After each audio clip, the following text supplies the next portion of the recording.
这次日本人的表现太丢人了啊！哎呀，好了，这一白话又是1半小时了。我今天还没跟大家聊什么呢？就是中国和日本的那个战斗机，大家知道吧？前2天辽宁号吧，还不是福建号，是辽宁号，然后晃去宫古海峡转去了。我操，宫古海峡就是日本的台湾海峡，你就是日本的阴道，我操，你就是那我就大火箭屋，我就去那儿蹭去了，我不进去啊，我蹭，我操，这个他妈对日本人来说奇耻大辱的。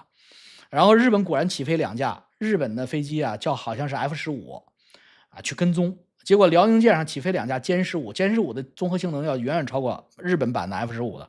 结果歼15就利用它的可能是雷达性能更好吧，它就火控雷达照射日本战斗机，把日本战斗机给吓跑了啊。然后日本在这边抗议啊，然后中国就挺牛逼的，我中国外交部啊，就各种羞辱日本。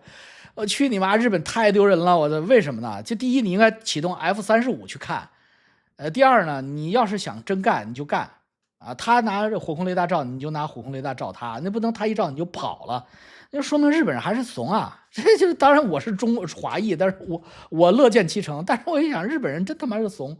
为什么呢？因为这是辽宁舰，这不是福建舰。如果福建舰成军了之后，日本人可能扛不住。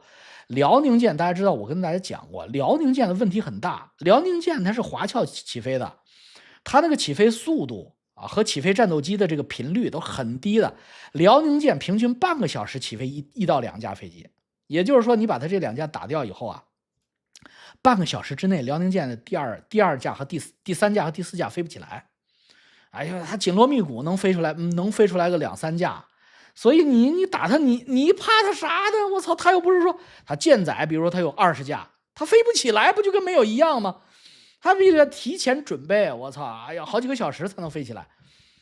哎，小日本太丢人了啊！这事儿给日本减1分啊！高市早苗天天装牛逼，结果人家一开火控雷达，你就窜稀了。哎呀，太傻逼了！火控雷达其实也没啥，也不是真开枪了，只不过是瞄准你了。好多人说，好多反贼说，哎，这美苏冷战都不敢干这个事儿啊！放屁，美苏冷战老干这事儿。今天你锁我，明天我锁你的。他只要没有把导弹发射出去，他怎么照你？他没毛病，你知道吧？所以这个事儿吧，就是主要是日本人在这里边，这次日本人的表现，太丢人了啊！如果要是日本人自卫队已经沦落到今天这种程度了，那就别折腾了。高市早苗你就歇歇吧，你这他妈的，要你这水平的话，你还不如国军呢。国军狠起来可能都比你强。我去，你这水平，你别扯了，太丢人了。没错。吃瓜盟主，咱不能，咱别说他行吗？他都是羞辱智商啊，不行啊，我得给他攒着，我使劲骂他一回啊。蓝正飞说完了，然后还有一个值得大家注意的消息啊，2个消息我提醒一下，就是美国总统川普允许英伟达，就是辉达，台湾叫辉达，又英伟达出口中国 H200了，这是一个重大的消息。啊哈哈！操，就是英伟达那个黄老板可真没说错啊，说明中国国产替代芯片啊，真的比美国落后不超过5年，3-5年的事儿可能啊。因为什么呢？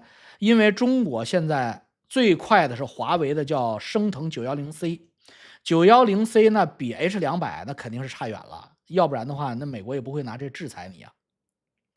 910C 的一个叫总处理效能的那个参数叫 TPP 啊，跑分是12032分，而 H200是15840分，你看没差出多少，差30%吧，性能25%左右的性能啊，总处理效能，双方的记忆频宽，华为是 3.2TB。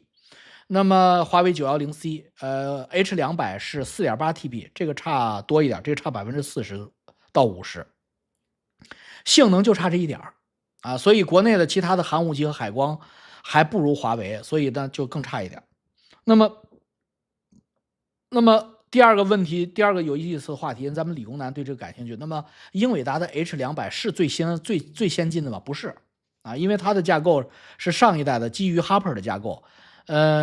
最新的应该是 Blackwell 啊，就是英伟达，还不是英伟达最新的啊，所以 Blackwell 的就是Blackwell 的芯片，就是英伟达最新的芯片，现在用在美国的 AI 公司这些巨头身上，他们反映比 H200，就是这次卖给中国的解禁的这个要快1.5倍。